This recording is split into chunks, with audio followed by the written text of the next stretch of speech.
Fascist Sheikh Hasina সরকারের পতনের বর্ষপূর্তি উপলক্ষে ঐতিহাসিক বিজয় মিছিলের আয়োজন করেন কুমিল্লার দেবিদ্বার উপজেলা ও পৌর বিএনপি।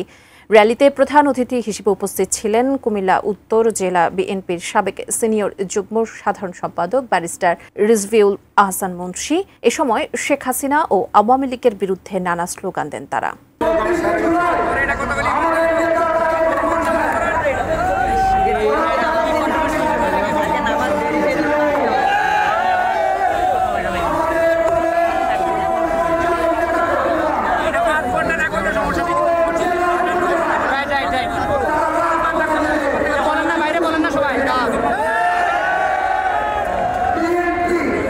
সময়